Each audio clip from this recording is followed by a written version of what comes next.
कृष्णा गाडगीळ आणि sons limited 1832 पासून। नमस्कार, मी मोहिनी सोनार। आपण पाहताय TV9 मराठी आणि 8 PM स्पेशल रिपोर्ट मध्ये आपलं स्वागत। बुलेटिनच्या सुरुवातीलाच आजची सगळ्यात मोठी आणि महत्त्वाची बातमी। मुख्यमंत्री आणि दोन्ही उपमुख्यमंत्र्यांच्या दौऱ्यानंतर आज उद्धव ठाकरेंनी मराठवाड्याचा दौरा केला। कर्जमाफी करा नाहीतर रस्त्यावर उतरणार असा इशाराच उद्धव ठाकरेंनी सरकारला दिलाय। तसंच पैसे नसतील तर PM केअर फंडातनं कर्जमाफी करावी अशीही मागणी उद्धव ठाकरेंनी केली आहे। पाहूयात। सरसकट कर्जमुक्तीची मागणी आम्ही शेतकऱ्यांच्या वतीने करतो आहोत आणि ती जर का सरकारने मागणी मान्य केली नाही तर शेतकऱ्यांच्या बरोबरीने शिवसेना रस्त्यावरती उतरल्याशिवाय राहणार नाही। अतिवृष्टीमुळे नुकसानीची पाहणी करण्यासाठी उद्धव ठाकरे मराठवाड्यात आले आणि बीडमधून उद्धव ठाकरेंनी कर्जमाफी करा नाहीतर रस्त्यावर उतरणार असा सरकारला इशारा दिला। मुख्यमंत्र्यांना विचारतोय की तुमची योग्य वेळ ही काय तुम्ही पंचांग बघून सांगणार आहात की कधी योग्य वेळ आहे मुहूर्त काढून सांगणार आहेत का? सरसकट कर्जमुक्तीची मागणी आम्ही शेतकऱ्यांच्या वतीने करतो आहोत आणि ती जर का सरकारने मागणी मान्य केली नाही तर शेतकऱ्यांच्या बरोबरीने शिवसेना रस्त्यावरती उतरल्याशिवाय राहणार नाही। प्रधानमंत्री खरं म्हणजे आता त्यांनी मराठवाड्याचा दौरा केला पाहिजे। पंतप्रधान आता मराठवाड्यात आले पाहिजे। आता तो जो काय उत्सव करतात ना आहे बघा इकडे कसा आक्रोश चाललेला आहे। पंतप्रधान त्यांना मी आज तुमच्या माध्यमातून या सगळ्यांचं आमंत्रण देतोय मराठवाड्यात या शेतकऱ्याचं माझं जे काय आश्रयाचे पुसा आणि केंद्रातनं भरघोस मदत माझ्या महाराष्ट्राच्या शेतकऱ्याला करा ही माझी मागणी तुमच्या सगळ्यांच्या वतीने मी देशाच्या पंतप्रधानांना करतो। महाराष्ट्रात शेतकऱ्यांच्या कर्जमाफीसाठी किमान 40,000 कोटी लागतील असा अंदाज आहे। त्यामुळे पंतप्रधान केअर फंडातनं मोदींनी शेतकऱ्यांची कर्जमाफी करावी अशी मागणीही उद्धव ठाकरेंनी केली आहे। जेव्हा कोरोनाचं संकट आलं होतं तेव्हा PM केअर फंड नावाचा एक फंड हा निर्माण केला गेला ज्याचा मायबाप कोण हे अजून कळलेलं नाही। कोरोनाच्या काळात लाखो कोटी रुपये PM केअर फंडामध्ये हे गोळा केले गेले। पंतप्रधानांना सांगतो की PM केअर फंड आता वापरा नाहीतर कोणाची केअर घेताय तुम्ही? PM केअर फंडातून माझ्या शेतकऱ्यांना कर्जमुक्त करा नाहीतर शेतकऱ्याला पर हेक्टरी 50,000 रुपये द्या।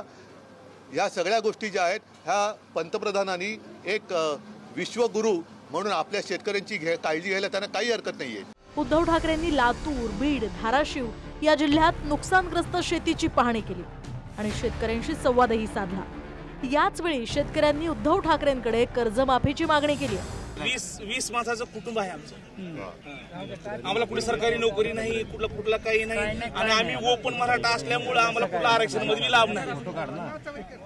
आपण एकच काम करा कारण मी मुद्दा म्हणून आलो कारण आज आमच्या हातात तर काहीच नाहीये। पण एवढंच आहे की काही नसलं तरी तुम्हाला साथ सोबत करायला आलेलो आहे। फक्त कोणी खचू नका। नाही एक तरी तात्काळ मदत जी आहे तुम्ही म्हणता 50,000 रुपये हेक्टरी बरोबर बोलतोय आणि कर्जमुक्ती हा एक वेगळा विषय आहे।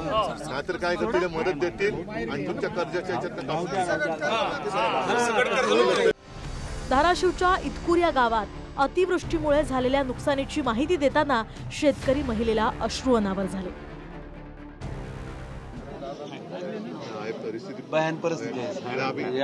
तुम्ही एकटे नाहीयेत, आम्ही सगळे सोबत आहोत। फक्त नाईलाज माझा असा आहे की आज माझ्या हातात तुम्हाला देण्यासारखं काही नाहीये। मी तुम्हाला फक्त एक धीर देतोय आणि आपणच जे सगळे निवडून दिले ते सगळे आमदार खासदार माझ्या सगळे तर मुख्यमंत्री देवेंद्र फडणवीसांनी निकषा बाहेर जाऊन मदतीचं आश्वासन दिलंय।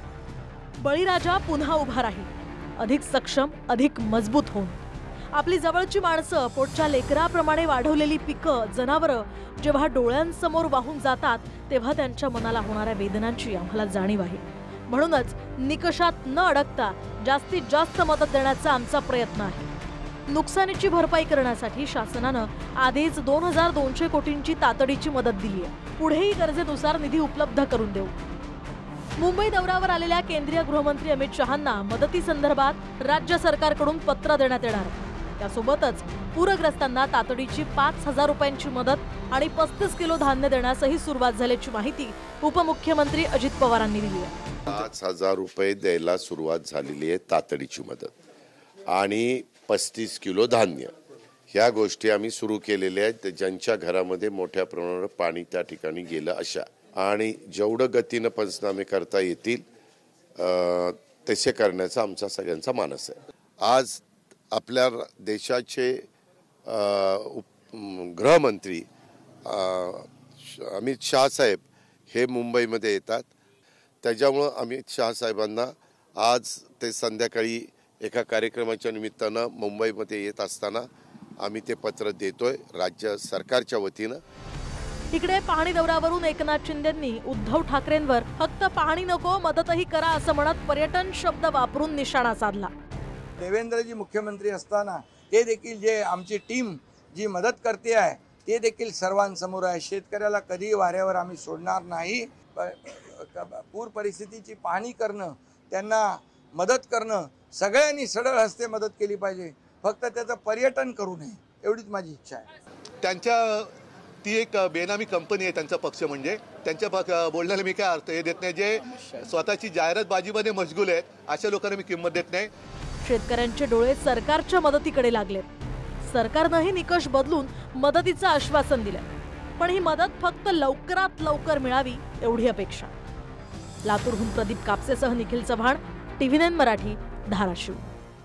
पूना गाडगीळ आणि सन्स लिमिटेड 1832 पासून.